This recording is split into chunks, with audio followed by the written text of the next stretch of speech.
Hey everybody, it's Audrey. Thanks for joining me for day 11 of my 'Tis the Season Scrappin' series. Only 2 more days to go. I'm getting there. I still have a lot of winter pages to scrap though, so those will probably be coming up soon too. Okay, I am going to start with an idea. So I have this idea in my head. I have these pictures of us decorating Christmas cookies, and I wanted to do like kind of like a cookie tray on my page. So when I was thinking about like baking Christmas cookies and decorating, I was thinking about how when we put cookies in the tray, I'm kind of like really anal about making sure each like ball of dough is spaced equally apart on the cookie tray. So I'm drawing a grid and I'm drawing 1-inch squares. And I went through and I stitched the squares with some thread. My bobbin thread I just ran out in the middle and I just picked any bobbin, so I have red and white bobbin thread in the back there. And just to show you what I do here, I pull the bobbin thread from the back, which pulls the top thread through, so I get some nice clean lines. Anyway, so I'm gonna make kind of like, I want to put little cookies in all of these squares, and that's my plan. I am using a crepe paper line from 2009, so this is a pretty old collection too. This might have been their first holiday collection. From what I remember, I think it is. I definitely I picked this collection because I wanted to use a collection that had a lot of yellow in it, because we have some yellow in our photos from the frosting that we were using in our cookies. And I just love a bright yellow in with, the traditional dark green and moss green Christmas colors.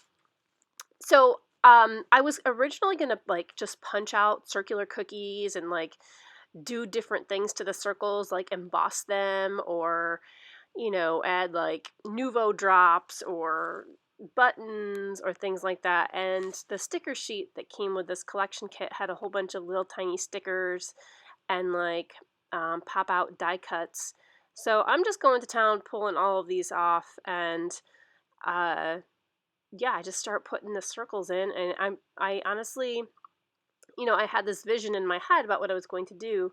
And this kind of, the grid definitely fits the vision I had, but the pieces started fitting very well. So I also have a whole bunch of my like tiny, tiny punches, because I know I didn't want these circles to just be flat, one circle. So I want to layer some of the circles with different shapes. So I have a couple stars. Here's a hexagon.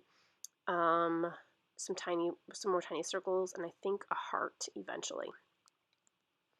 So yeah, so these colors are super pretty, and they just remind me of, again, of the cookies.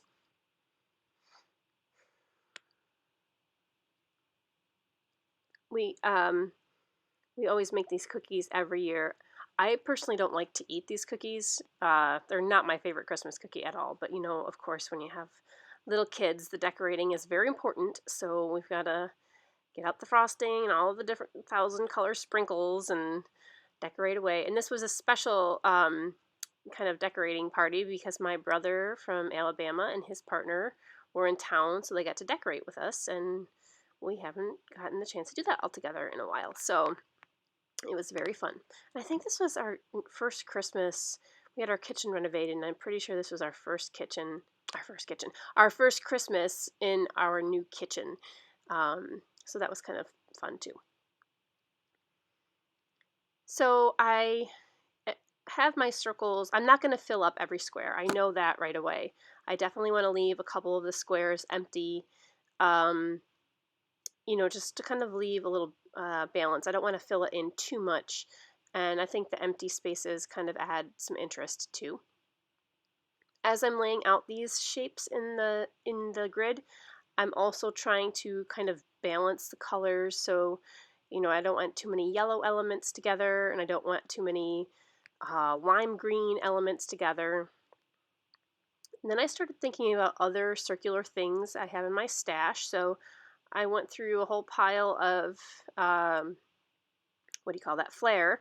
And then I found these are little yellow bicycle, just kind of layered stickers, Christmas stickers, and they were kind of good colors to match. They had brown in them, which the crepe paper collection had brown in them too, and I thought brown was kind of a good color for a cookie page. So I'll put a couple of those on. And then I found these old brads. I actually got these brads. I go to a crop every couple months, and they have like a trash to treasure table where people can put things they don't want anymore. And I found this brand new pack of brads on that table, so I decided to take them, and I'm actually using them. I can't believe it. When I have these older brads, though, I pull off the prongs from the back, and then I'll just pop them up with foam squares or big glue dots or something. And then I found these old enamel stars. They're kind of cute. So I love the way this is looking, and I love that I'm using up a whole bunch of things from my stash, old and new, and I love the different sizes and textures of the different circles and the different materials they're made out of. So pretty fun. So I was looking through my stash for some thickers to use for my title. It's just going to say decorating cookies. And I was trying to decide between the one I have in my hand here on the left and this other wood, like laser wood cut one on the right. The one on the left is an Amy Tan one, and it really reminded me of just like a brown cookie with white frosting, the white stitch edges. So I think I'm going to use those, but my problem was I didn't have a K, and I didn't have an I, and I only had one O, but I had a 0. So could I make the word cookie? That was going to be my problem, my challenge. So I decided to start gluing everything down, and then I will go back and put my title on. You can see, by the way, I added a yellow strip at the top. That was just to kind of help balance the yellow because there wasn't any yellow in that corner of the page, and I kind of wanted to draw your eye up there.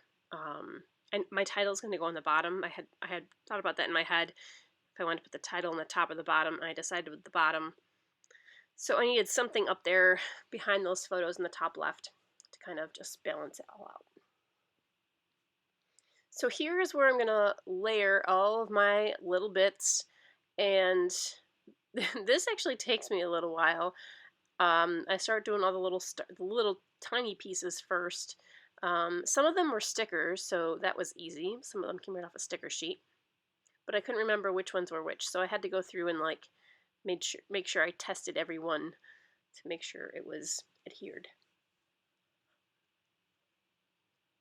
You can see, by the way, I added 2 stickers in there, one on the right, all the way over to the right in the middle, and one in the bottom left of gingerbread people, which I thought was cute. I thought that most of the shapes are circles, but by breaking the circles up with other non-circular shapes like stars or hearts or little gingerbread men, I also think helps with the design instead of it just being all circles.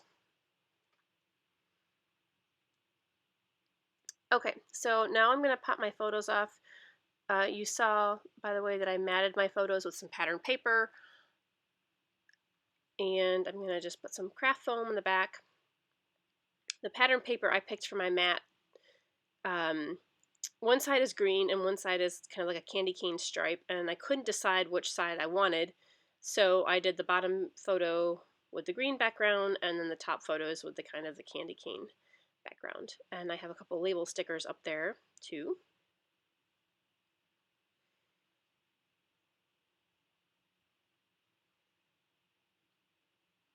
And I just realized I didn't, you'll see in my final photos, I had a little phrase sticker I was going to put on that label in the top left, and I forgot to put it on there. So I've got to go back and do that.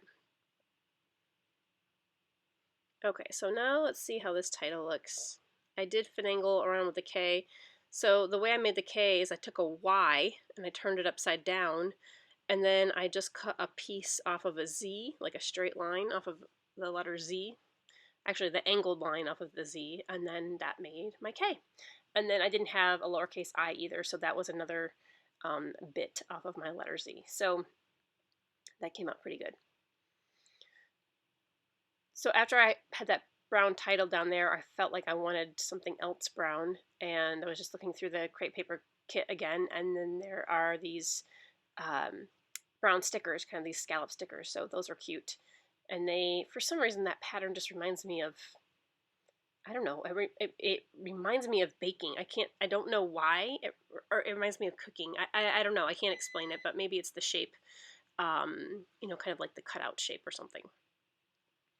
I'm definitely going to glue these thickers on because these are pretty old too. I would say that these are probably 5 or 6 years old, maybe older, but they've definitely lost their stick over time.